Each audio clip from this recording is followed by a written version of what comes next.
demorei um pouco pra começar a apreciar filmes mudos. Não que seja difícil de ver o porquê, eles são tão diferentes dos filmes feitos hoje, com um senso de ritmo e movimento distintos, quase como se fossem outra forma de arte. Quando eu comecei a deixar de ver cinema apenas como entretenimento, eu fui atrás de conhecer mais, o que me levou a assistir filmes considerados importantes e que não me interessavam até pouco tempo. Porém, ainda havia filmes mudos com um certo desdém, apenas como comédias bobas sem muito mérito, mesmo não tendo assistido nenhum. A minha opinião começou a mudar depois de ver os filmes de Georges Méliès, Charlie Chaplin, Robert Vine, Abel Gance, Carl Theodor Dreyer, Luis Buñuel e Buster Keaton. Porém, o respeito que essa forma de se fazer cinema merece só foi ganho com Aurora, de F. Murnau. Eu amo esse filme, o que é algo estranho pra eu dizer, uma pessoa que não gosta de filmes melodramáticos sobre amor. Mas existe tanta coisa pra amar nesse filme. Porém, eu quero discutir sobre um elemento que é normalmente usado para criticar o filme. A mudança de tom que ele sofre um pouco depois da metade, quando um suspense sobre a complicada relação de um casal se torna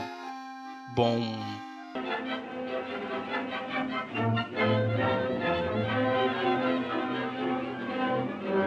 Mas, antes de falar sobre isso, eu vou precisar passar um pouco de contexto, e para isso vou precisar discutir um pouco sobre a história, então vamos lá. Essa é a história de um homem e sua esposa. Eles têm uma fazenda, um filho e são bem felizes. Até que em um verão chega uma mulher da cidade que seduz o homem. Iludido pela paixão, ele vende as coisas de sua fazenda e seu casamento começa a se deteriorar. Várias semanas se passam, até que a mulher da cidade sugere que o homem venda a fazenda para que eles possam morar juntos. Ele fica feliz, porém pensa um pouco e pergunta: e quanto a minha esposa? A mulher da cidade responde: e se ela se afogasse?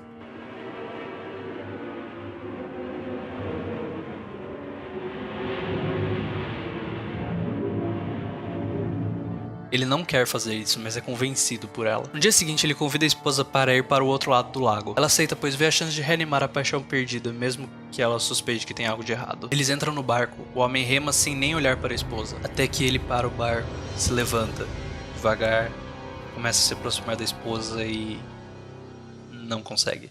Quando chegam, a esposa toma uma decisão sensata e corre dali. O homem corre atrás. Eles vão até a cidade. Ele a leva para uma padaria. Bistrô. Ele tenta comprar bolos para a esposa com a esperança de fazer as pazes. Ela claramente quer perdoar ele, mas não consegue. O homem tenta comprar flores, ainda querendo um entendimento, e eles vão para um casamento que está acontecendo na igreja da cidade. Eles se sentam quando o padre fala ao noivo: guia e ame-a. Proteja-a de todo e qualquer mal. O homem quebra, se ajoelha para a esposa, implora por perdão e droga, entrou alguma coisa no meu olho. Agora, tendo um recasamento, eles vão para a rua, não se importando mais com as outras pessoas além deles mesmos, como se tivessem um paraíso bucólico.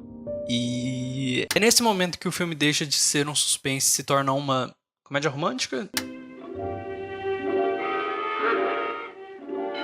Então várias coisas acontecem. Eles querem tirar uma foto, mas antes o homem precisa se barbear, então eles vão para um salão, onde o outro homem tenta paquerar a esposa. Quando eles vão tirar a foto, tem toda uma confusão envolvendo uma estátua. Depois para um parque de diversões, restaurante, pista de dança...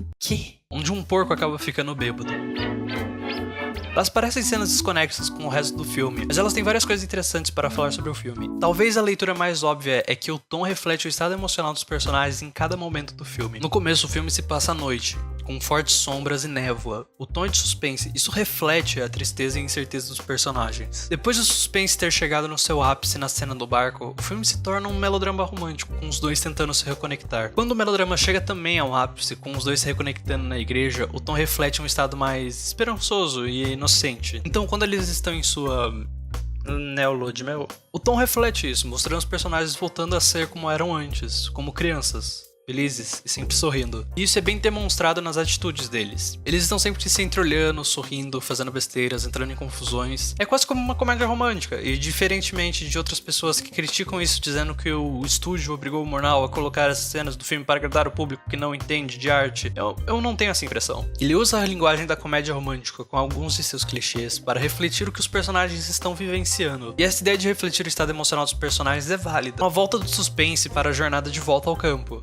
Porém, agora com outro contexto. E existe outro tema sendo discutido aqui. Nossos dois personagens, quando chegam na cidade, são constantemente mostrados como aquele estereótipo da gente do campo. Eles não entendem a gente da cidade com sua paixão pela etiqueta e um certo nível de superficialidade. Do mesmo jeito, a cidade não os entende. E isso é mostrado em várias cenas, como eles ficando assustados em ter arrancado a cabeça de uma estátua que não tem uma cabeça, ou correr atrás de um porco em meio de uma multidão. Eles não estão no seu elemento. Essa temática não é muito discreta. Todos da cidade têm medo do porquinho. Se bem que ele tem alguns problemas para resolver. Enquanto o homem é o único que está atrás dele. E a cena de dança usa a música Dança dos Camponeses. Discreto. A maneira como eu estou descrevendo nesses momentos podem parecer mal intencionados, pois estamos rindo daqueles mais vulneráveis.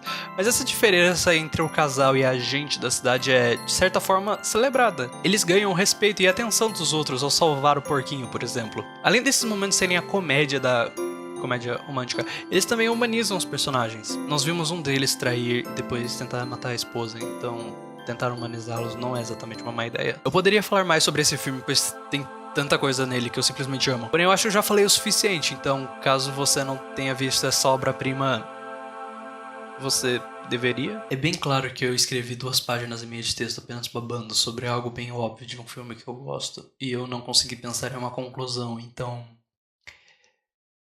é isso.